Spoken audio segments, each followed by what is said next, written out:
And that's the essence. If you have 10 seconds to explain an idea, you're not going to say, yeah, this person has this kind of nose and this has this kind of eyes, or it is irrelevant completely.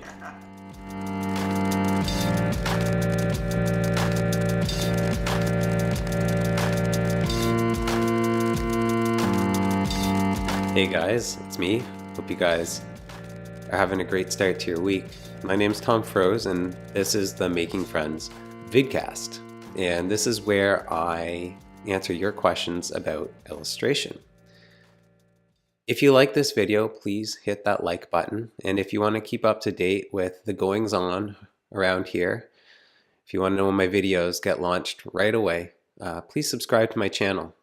I have a humble goal of reaching 1,000 subscribers by year end, and we're well along the way to that, and over halfway in fact. So yeah, please subscribe to the channel. It really helps me know that I'm making content that you guys are finding helpful and value, and it really just makes me feel connected to you guys. So normally I answer your questions about illustration, and I love doing that, and I have so many questions from you guys that I'm excited, chomping at the bit to answer as soon as I can. But today I'm gonna follow up with the conversation I had with Magoz. Last week, episode 16, we started the conversation and it was such a long conversation, but I didn't want to edit anything out, that I had to break it in two parts. So part 2 is today. So first, some chit chat. 100-day project. Any of you guys still doing that? I definitely tapered that off last week or the week before. And I'll tell you, I was encouraged. I'm not trying to blame Andy J. Miller of Creative Pep Talk podcast fame. I'm not trying to blame him, but I was kind of like, after hearing his thoughts on why he dropped his, I was like, yeah, you know, if he's dropped his, and his was like, he was doing amazing posts for that.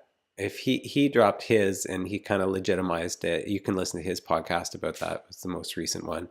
Then maybe like the one that I'm doing, which I wasn't even into it, you know, after even like 15 posts, 15 days or whatever, I was just sort of like, this is going nowhere.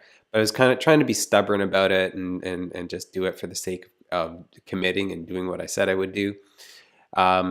It wasn't even a big investment, but it was one more distraction, one more thing on my plate in what is a very busy time for me. So I was sort of like emboldened to just forget about it for now, and you know, it's not the end of the world. It wasn't that precious to me, and I don't think it.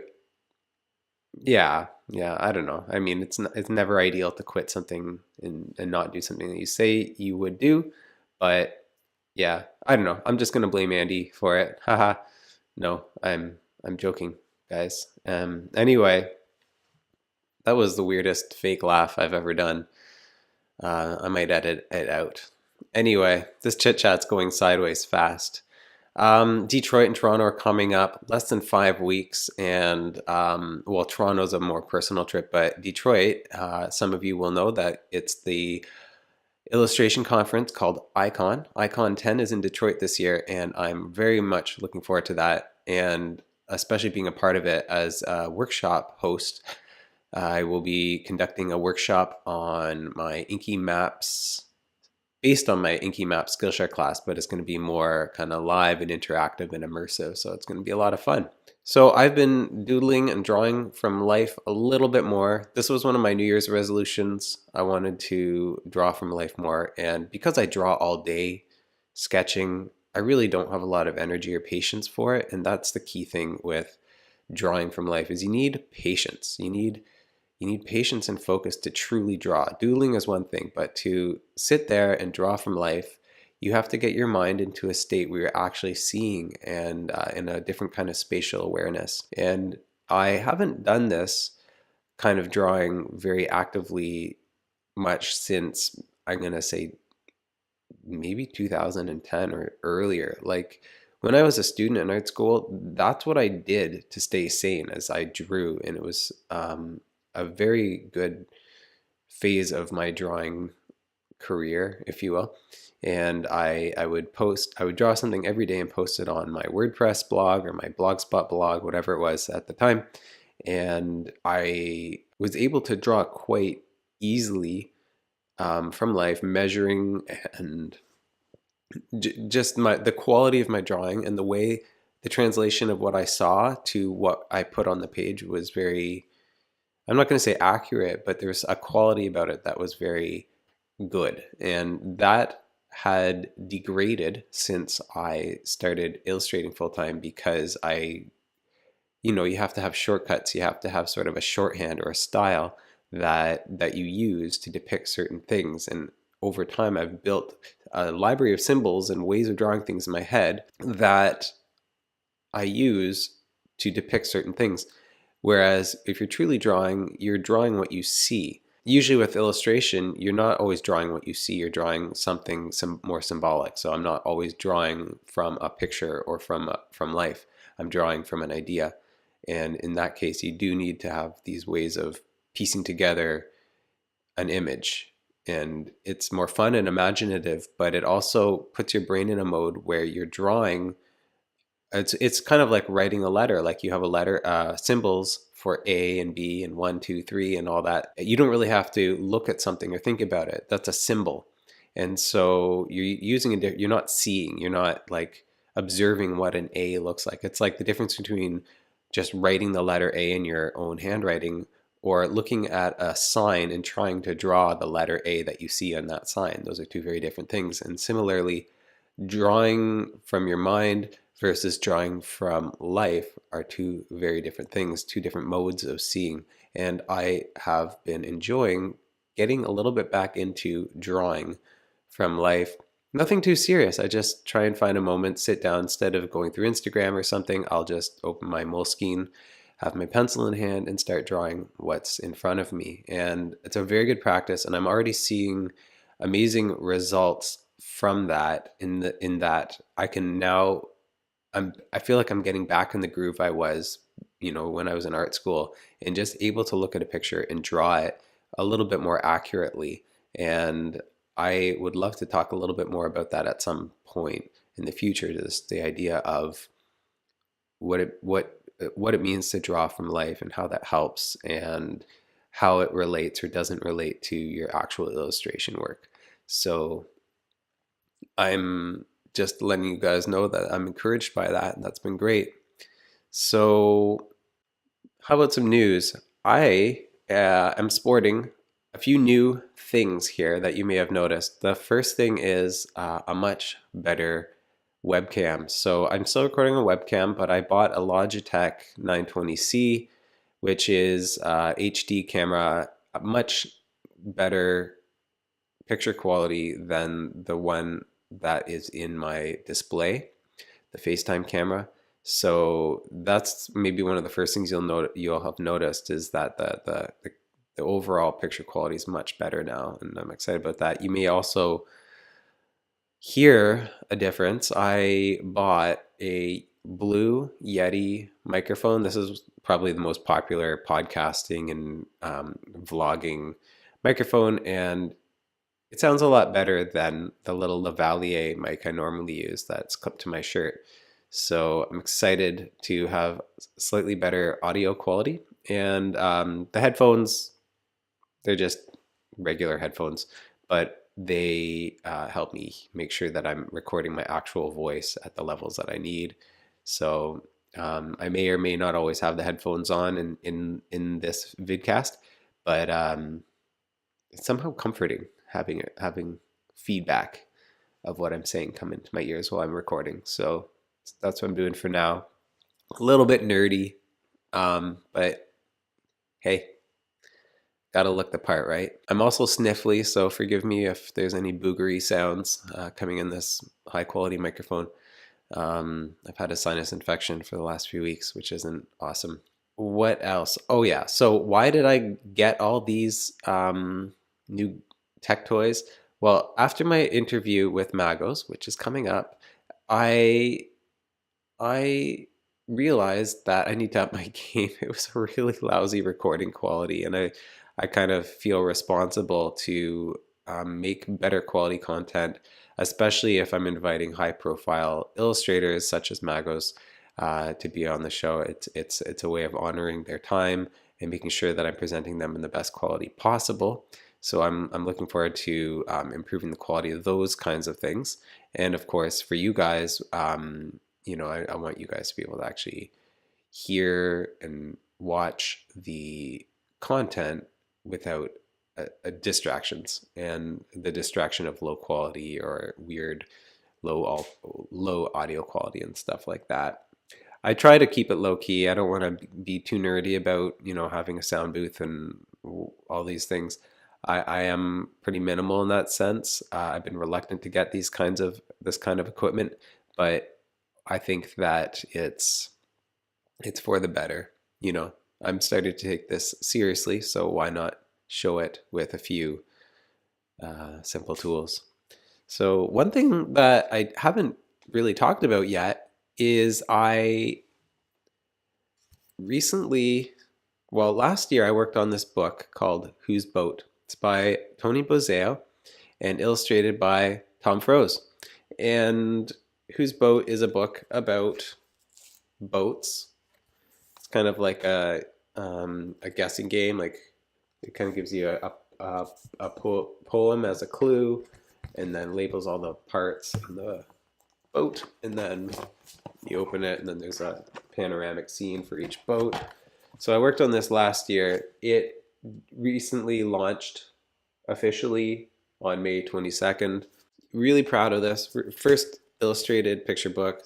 It's published by Abrams Appleseed, and it is for sale. It's available on Amazon and Chapters, Barnes and Noble, wherever you get your books. It's sold.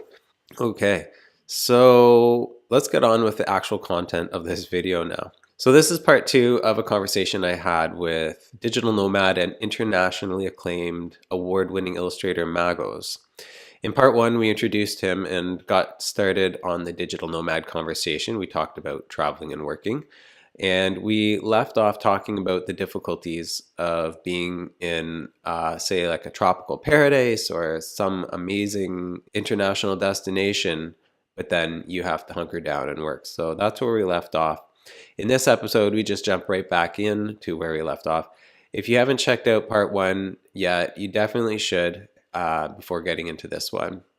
So just a heads up for anyone who's concerned, there are just a couple F-bombs in here, and I felt like they were pretty lightly placed, but if you have kids listening, you might want to just be aware of that. So let's get into it. Of course. Oh, I bet. And so maybe I should have asked this way at the beginning. Where are you now? I'm in Sweden, in Malmö, which is in the south, very close to Copenhagen. Okay. And how long have you been there? I've been here for 3 months now, or 3 and something.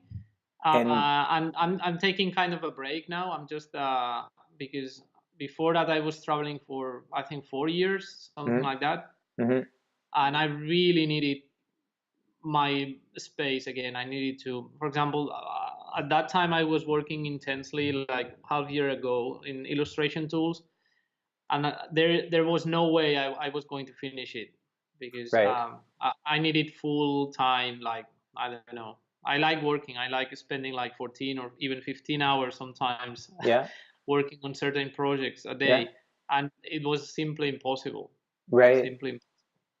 Okay, so Sweden seems like the right place. Malmö is a nice, like, quiet place for you to concentrate and kind of stay put for a while. Is that the idea? The way we, when I say we, is because my girlfriend is Finnish. So we also have this, it's kind of like a special situation when, two different cultures, actually opposed cultures. Okay. Finland and Spain are very, very different. So it comes to to kind of rationalize what is clever or what would be a good destination in terms of goals and in terms of what we aim as individuals, Right. but also as a couple. Yeah. And yeah, after doing some research and having traveled for so long, we had some kind of like requirements. Yeah. And I love Sweden, and I like the Nordic cultures a lot. Yeah.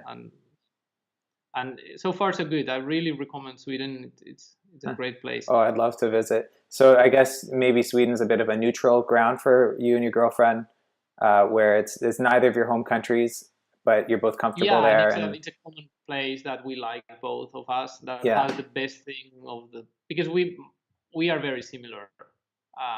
But yeah, it's kind of like a neutral place as well. Is she also a creative?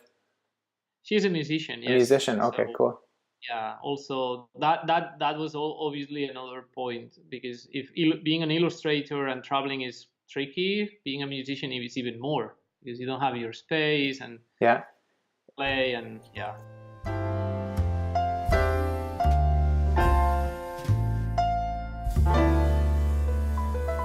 Right about at this time, I get a knock at the door, and I'm expecting a delivery. And so I feel like if I don't get the door, even though I'm conducting this conversation and recording it with Magoz, esteemed illustrator, even though I'm recording it, if I don't get the door, I might miss the delivery, and then who knows when I'll get it or how complicated it will be. So I had to get the door. Anyway, super unprofessional of me, but let's continue on with the conversation. Sorry about that. It's the domestic situation here. It wasn't a delivery. It was some kids calling on my kids to play because it's a holiday here. So anyway, thank you for that. So the backstory is I broke my glass top on my stove last Sunday. I dropped a thing on it and it shattered. Shit. And so we're expecting a delivery about that. But now everyone was okay with the glass and everything? No injuries. Just anyone in earshot heard me swear, but that's about it. It was Mother's Day, and so my wife's family was over. And anyway, that's backstory. But anyway, where were we? We were just talking about you and your girlfriend. She's a musician. You're in Sweden, and so it sounds to me like about anything. Yeah, it just sounds to me like you're in Sweden and you're kind of hunkering down and maybe feeling, like you said, it's time for a break. Do you ever long for a more permanent situation, or do you have plans for maybe at one point just settling and staying in one place? Sure, because there is this concept. Normally people, what they do when they go on holidays is to travel. But for someone who is constantly traveling, the holidays are the opposite. It's just being calm somewhere. So right now I just don't have major plans. I just want to, enjoy having back some things that I haven't had for a long time.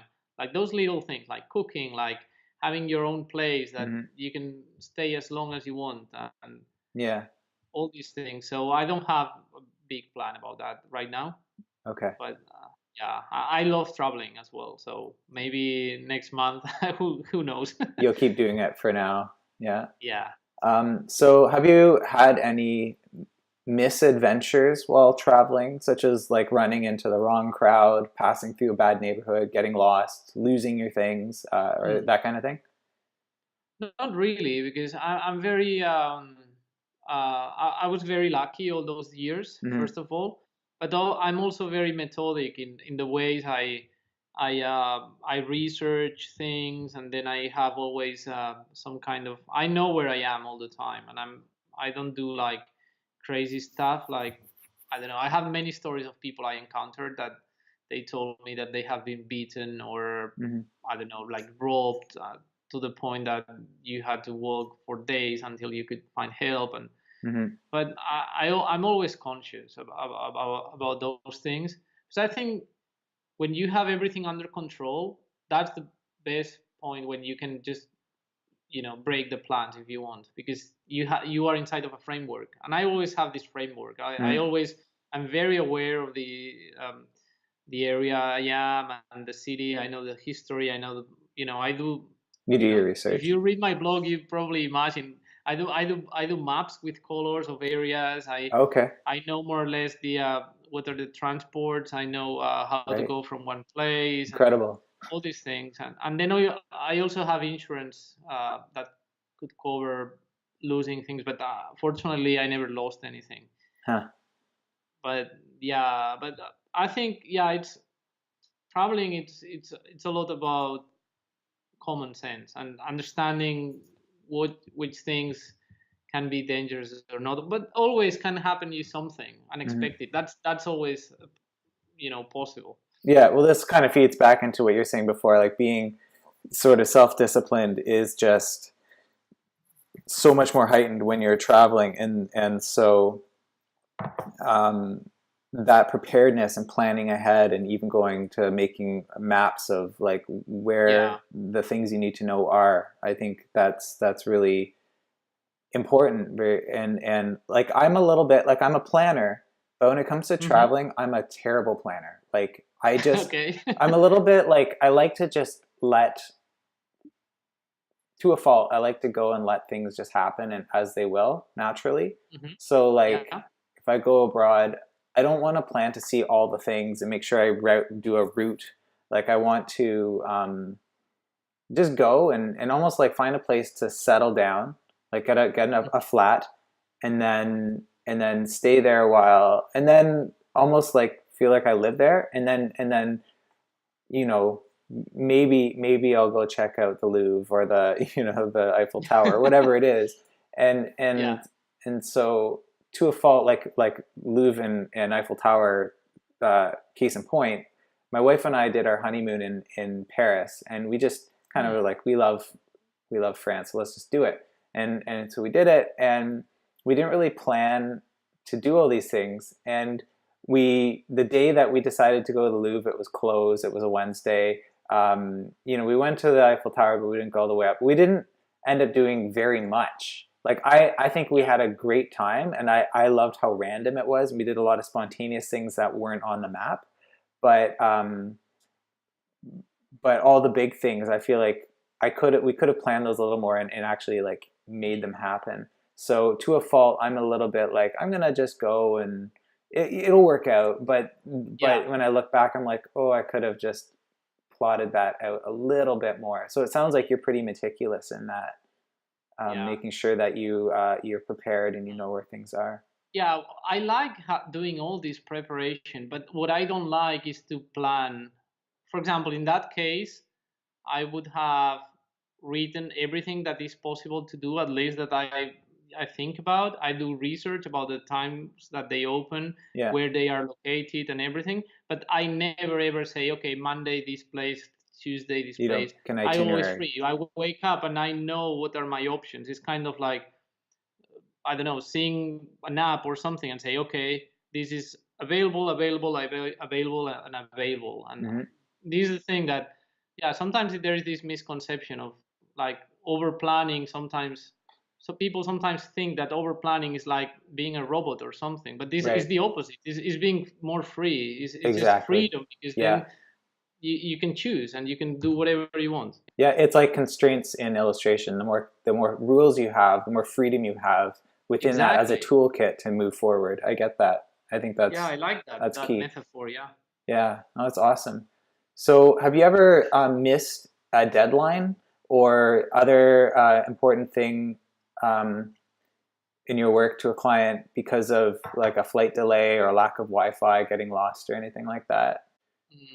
Not really. Sometimes I miss deadlines, but totally related to the creative process, like not being able to find something interesting or sending something that you are not convinced. But no, related to traveling is very similar, actually. The only thing that changes is your mindset and your attitude towards how is your working space, for example. But it's very similar, because, for example, when you travel, when I travel, I always have internet with me. I always have a SIM card with internet. So the internet is not a problem. Then for electricity, for power, I have power banks. So I make sure I never run out of power. Cool. Then, yeah, and then when this is the thing when I was talking about preparation, that obviously it doesn't happen from one day to another, but from experience, I was gathering all of those, and then at the end you realize that there are no possible scenarios where you are lost, because I don't know, if my SIM card fails, it can happen to you at home Exactly. as well. Yeah, it's true. Yeah, it's true. And same. It's just about being covered, like this preparation.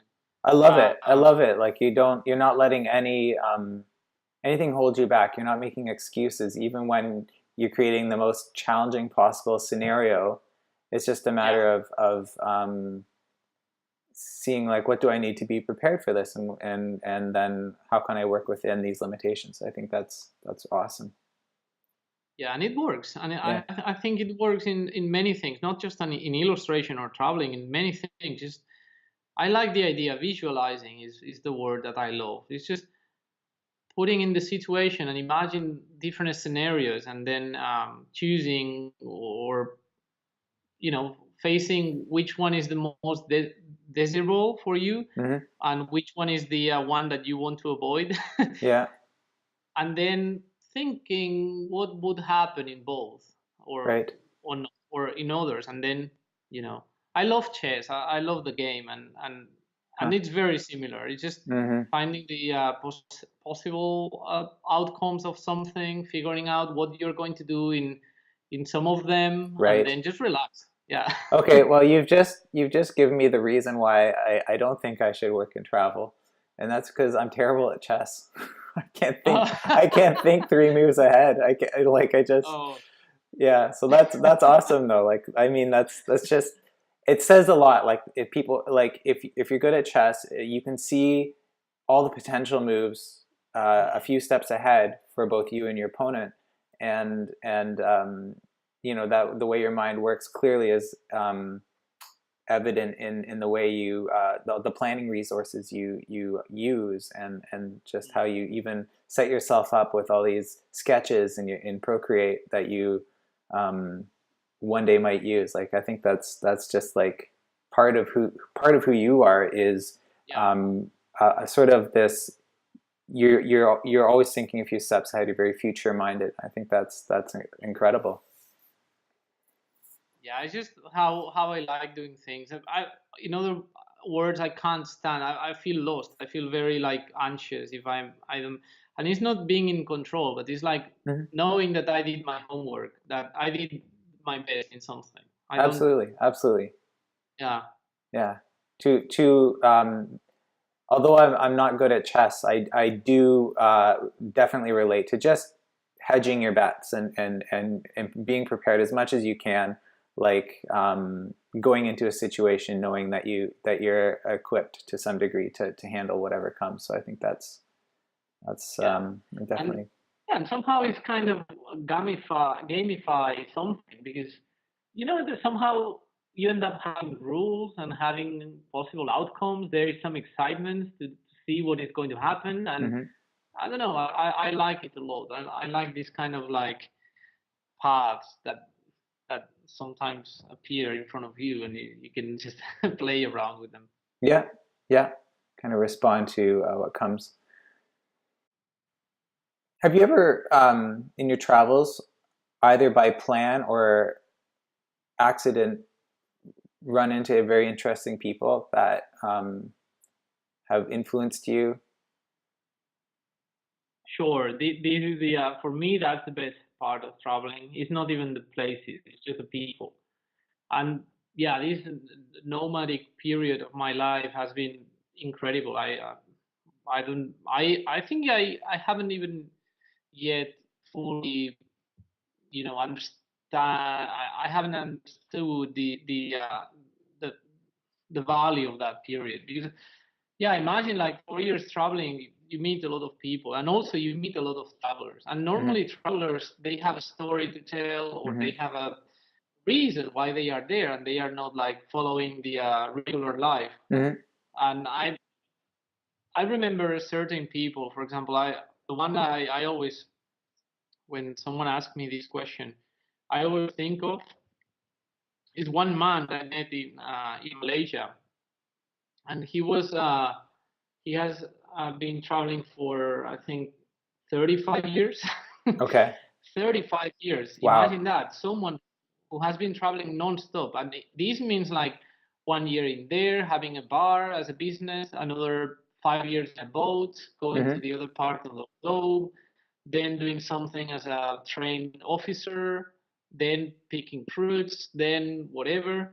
This man was amazing. Well, I remember that I tricked him. Well, not tricked him, but I asked him things. For example, what do you know about, I don't know, transistors, for example? Yeah. And he had a story for every single thing.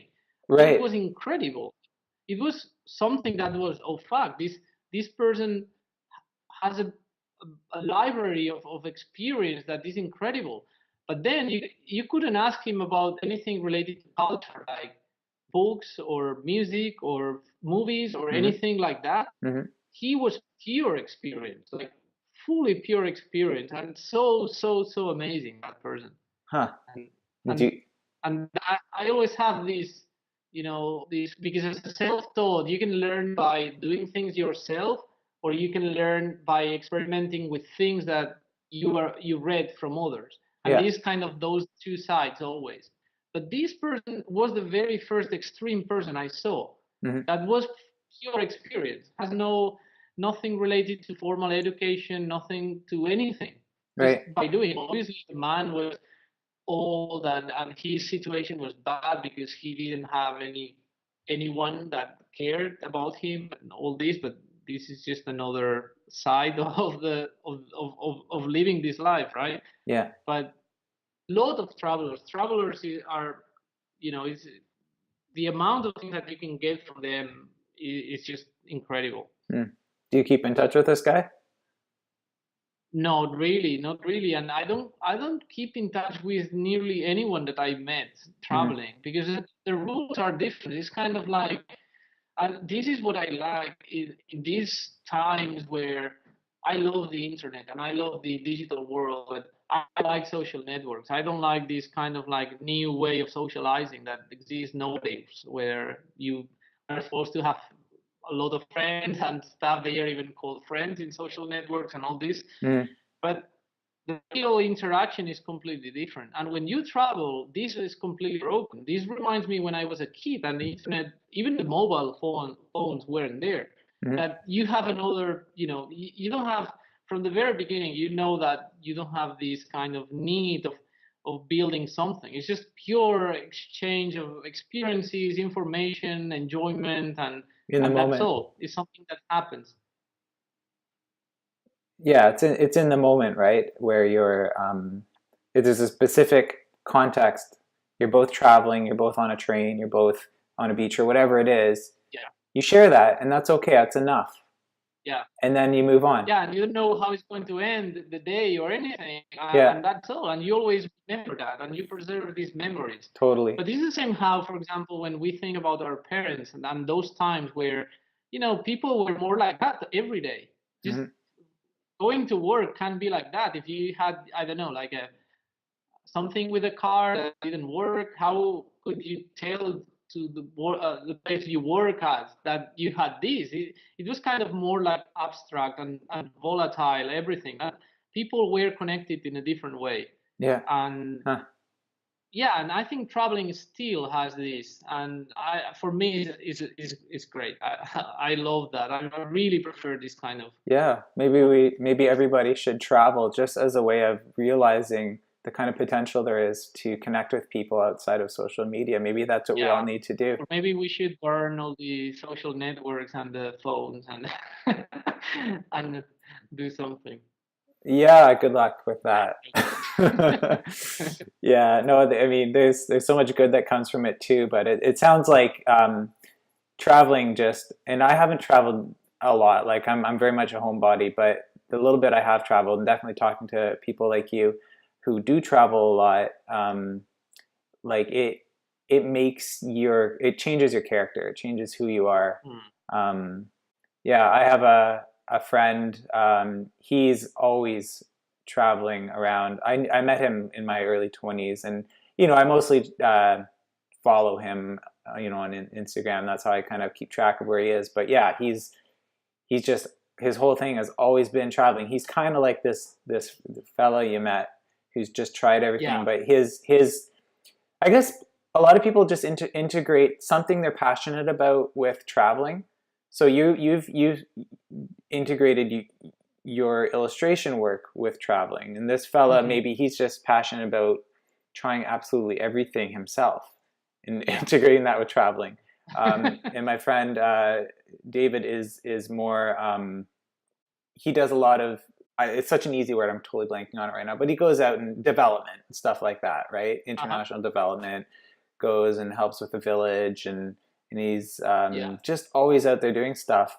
Even though he has his home base in Toronto, like he's never home. He's always out, and you never know if you're going to see him again. And so I think that's interesting, just to see traveling as a sort of a vessel that holds what you're passionate about, and you kind of it can help That's shape. very interesting. So has traveling influenced your work, your style? I know it probably influences your process and the equipment you use, but has it influenced your ideas, your or even your style? I think so. I think we are influenced by everyday life, right? And yeah, obviously traveling, you get a lot of inputs, and especially because when you travel, but when you travel alone, then those inputs are way, you find them quite often because you are alone.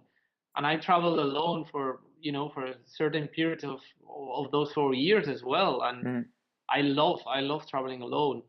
And yeah, my influence is on that part, and yeah, definitely I can't name them because I don't know them, but I'm for sure being in a beach there in the Southeast Asia for sure, or traveling in the East Europe, or in Japan biking, or of course, definitely. And I sometimes see that the themes in the images that that period I drew a lot of people with swimming suits, and wonder why, because I was in a country that was like 30 something degrees, right? And it was very hot, so so yeah, it affects your imagination. So speaking of influences, do you have any influences from either history or contemporary, working as illustrator, designer, artist, that informs your work? Yeah, many actually. As I said, I'm self-taught, and I also think, I don't know the name of this theory, but it says that we are kind of like the product of our best 5 friends. Yeah, I've heard this. Our best friends, sorry. Yeah. And I think this also happens in terms of being an artist and pursuing a career and seeing different stages. And yeah, I'm very influenced by people in Spain, for example, that like generations older than me, and also about people from other times, where, like, I don't know, I'm very, very fascinated because in addition of conceptual illustration, I really like minimalism and some way of communicating with the less possible things with flat colors. I'm very passionate. And for example, the Polish posters are really, really like that. And I mean, I'm amazed by this kind of graphics as well. Yeah. Is there a specific illustrator that you would want other people to know about if they don't? Yeah, sure. For example, in Spain, because Spain, I'm not sure. Lately, is getting more and more like international illustrators, but yeah, I must quote to Arnal Ballester, which is a really well-known illustrator in Spain. Also, Pablo Amargo is another one. Isidro Ferrer. Those are for me the who started everything. In when you start something and you see, oh, I love that, and I love that, and it started fire for some reason. Yeah. And I really admire all of them. And there are many others, and I think it's a bit unfair to just name a few of them. But you don't want to play favorites. Yeah. Do you know them? Oh no, I was just saying you don't want to play favorites. You don't want to. No. Yeah, well, actually, first of all, the memory tricks you, so it's impossible to. I would need to go and search for. You're under pressure right now. Yeah, to recall them now. Yeah, well, I don't want to like. I just really like admire my masters actually, of course, and especially from Spain, and especially being another generation that that they went through the digital change, like back then using this kind of plastic sheets where you had to paint on the back part of them and then ink from the other part. Really? Yeah. This is just I wouldn't be an illustrator, for example, in that back on that time. It's too much work, and it is different, completely different profession. Yeah, no, I mean totally. Like all my favorite illustrators are aside from ones working today are from the mid-century. So Paul Rand, Alvin Lustig, who's more of a designer but definitely illustrated element, and I have books with them at their easels, and they're cutting out acetate and basically making collages on the way to making this final piece that you could create just so easily in Photoshop or in Illustrator. They would, if they were alive today and see it, they'd just be like, this is crazy. Like, you guys don't even understand what you guys have in terms of possibilities. Totally. But I actually am overwhelmed by how much possibility there is today, which is why I actually influence my work by what I feel are the limitations of an older time, a past time. Totally. Right? Yeah. And so that's why I think I'm drawn. For example, sorry?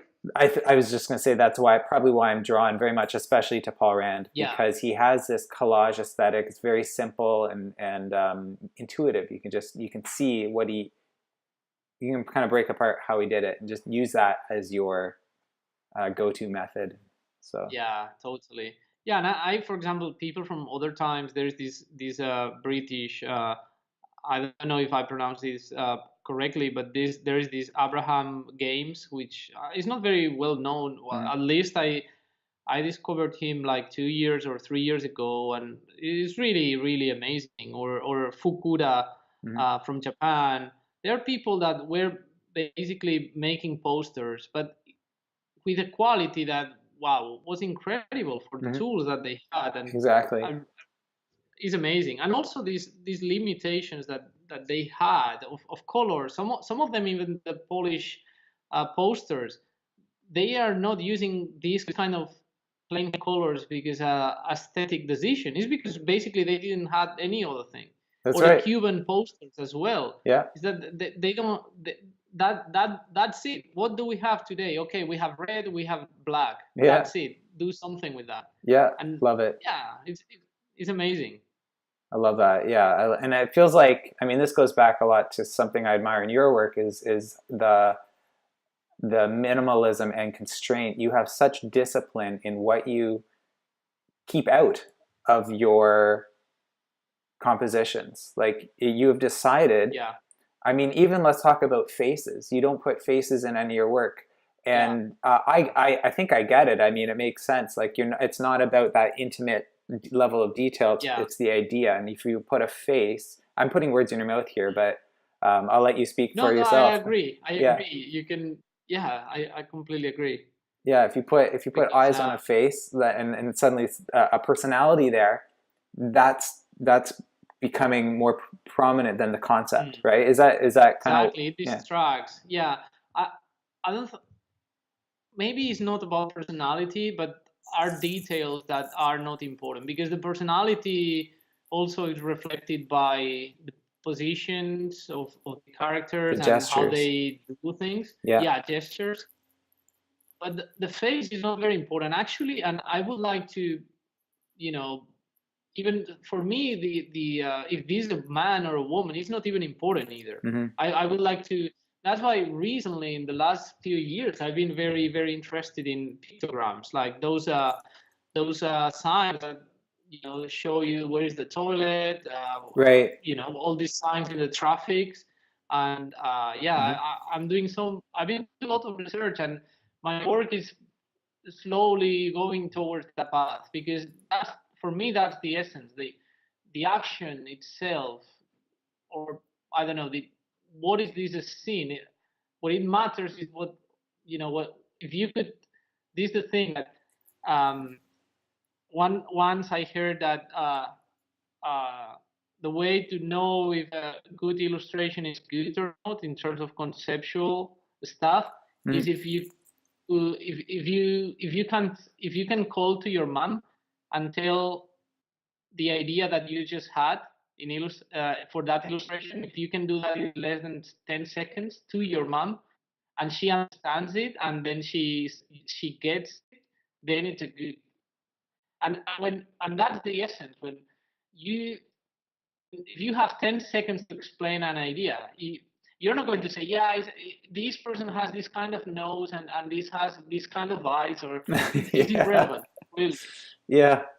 So this is my point in this, and that's why hands, and I'm trying to do more geometrical work, and going towards that path. That's the real reason. No, that's just everything you just said there is gold. Just like the saying it to your mom in 10 seconds and she gets it. Like that's so simple and elegant. It's elegantly stated, but we know that's a very hard thing to arrive at. And I heard it somewhere. This is not mine by any means. Shoot! I thought you were just like making this gold up right on the spot. No, I heard that from somewhere, and I don't know. I think it was related about humor or something. I don't remember. Yeah. No, I get that. But that's the concept. But it's well put. It's well put. So we should probably wrap up here. I'm gonna have too much to edit back, and it's gonna be hard. But I wanted to give you a chance to talk about your latest project, Illustration Tools, which I think is a really exciting, valuable resource for illustrators. So why don't you just give us your pitch? The elevator pitch. 10 seconds. I don't know. Since I started with illustration, for example, after those 2 years that I went to that school that we were talking about, I started founding projects with two of my best friends, Miguel Montanera and Miguel Portland, back in Spain. And we built online magazines, and we built PDFs that we were distributing by email back then. And it was essentially something, imagine a mix between my blog and something more historical, and something more about collaboration between illustrators. So I always had this kind of like tendency to build something. And back then, just we started being professional illustrators. We had assignments. We had to cut the project because we didn't have time. Right. And then I also started to travel. So project ended there. But I always had this idea of building something myself, and because I like coding, I like organizing things, I like thinking about workflows. This is something I truly enjoy. It's just weird, but I really like it. So I always had this idea of building something, and in the last year I decided I'm going to do it. I'm going to give it a shot and start building something. And after so many months of like refining things, but because this was also mixed with an online course that I've been working on, and I had to put everything together. It was a lot of process back and forth, And eventually I launched this finally, this process, this project, which is basically a site for illustrators. It's created by one illustrator and it contains everything that, or it will contain everything that I use on my day-to-day or solve problems that I had, and I couldn't find a better solution than building it myself. And this project, little by little, is going to be having all those tools. That's why it's called illustration tools. Yeah. And is it, would you compare it to anything? Like, is it the there's a really bad example, but is it like Facebook for illustrators, or is it the Snapchat, or the, like, is there something that you would relate it to as a resource? Yeah, maybe it's not well known, or maybe it's not known at all, but there is a website for travelers who is called Nomad List. Okay. Who is really good source of tools and information for travelers. Okay. I got very, very inspired by Nomad List, which is made by Better Levels, who is a programmer and a nomad as well, and it's really, really good. So basically, it's just a place, because it's not about, it doesn't, it has no one only function. It's not that, it's not a social network. It's not a tool that gives you these particular usage. It's something that is going to congregate and organize tools around them. Right now, most of the tools are just made by other people, so I just link them. Yeah. But I'm building my own tools on that. And for example, I've been working on the last week. I was working on a quote generator, so a calculator. Sorry. Okay. So you can, because this is what I've been using for time. But then I realized, okay, I'm going to try to modify this, make it a bit more user-friendly and make it more abstract. So I put it out there. So you mean a quote as in like an estimate for a client? Yeah. Okay. Yeah, you can just, it's not about the design. It's about knowing the amount. This is the tricky thing. Yeah. That, when you get an assignment, you don't know how much to charge, and then there are like black magic. Everyone does their own methods. This is the thing, that the basics of this profession are not very well established. So there is no way that you can find online like how much to charge, or even a formula to calculate it. It's so complicated, and it's so subjective.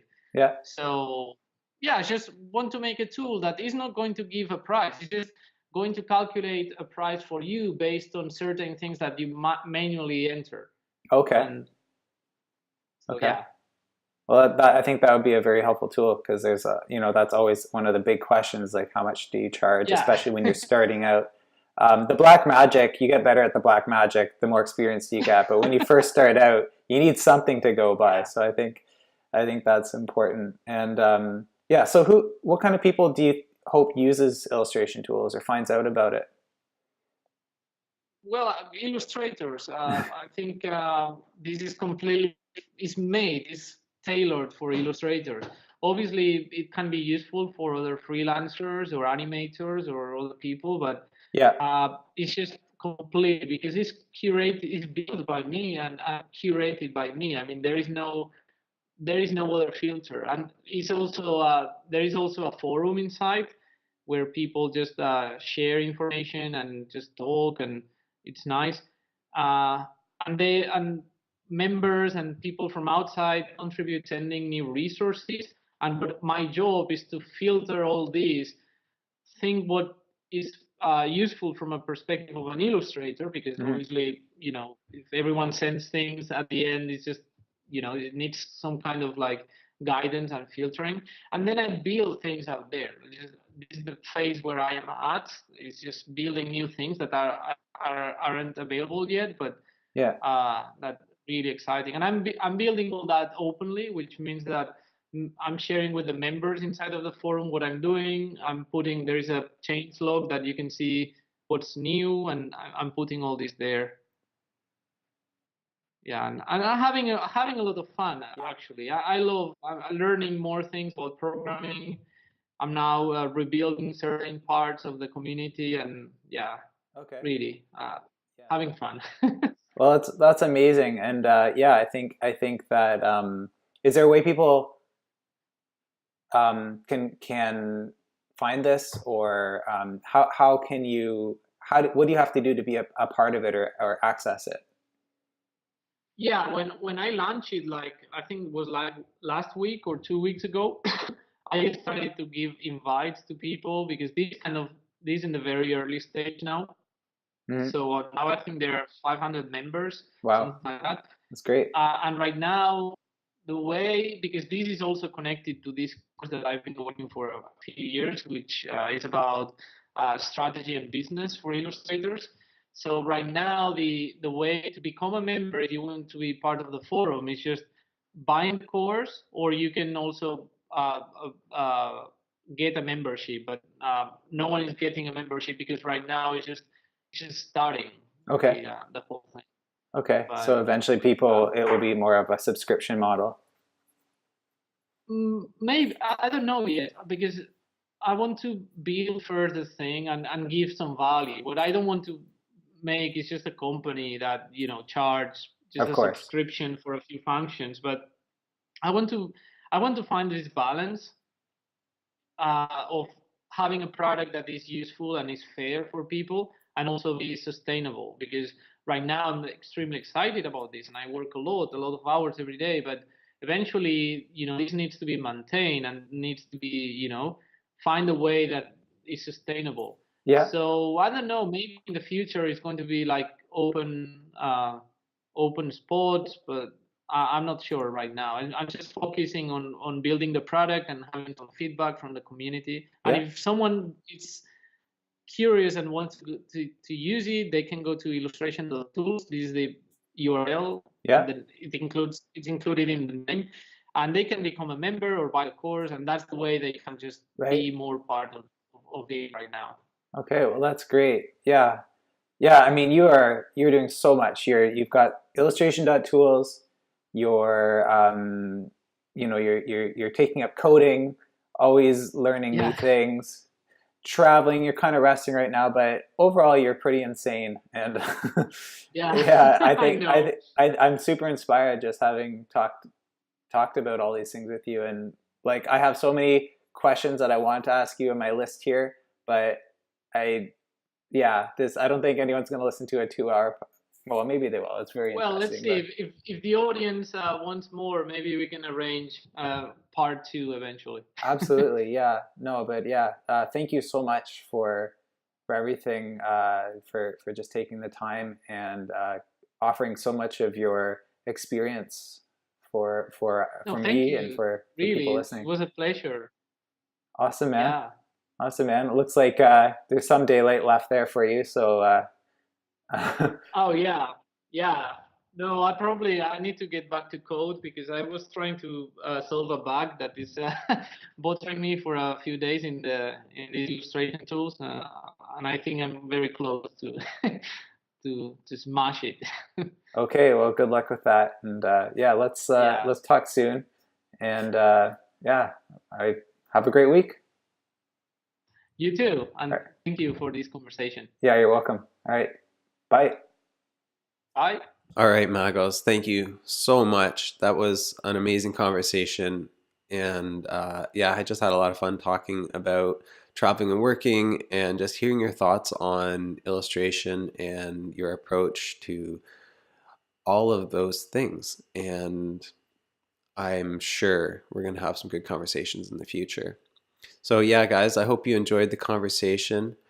If you haven't checked out his work, please go to his website, peruse his work, browse his catalog, go to his Instagram, check it out. All the links are below.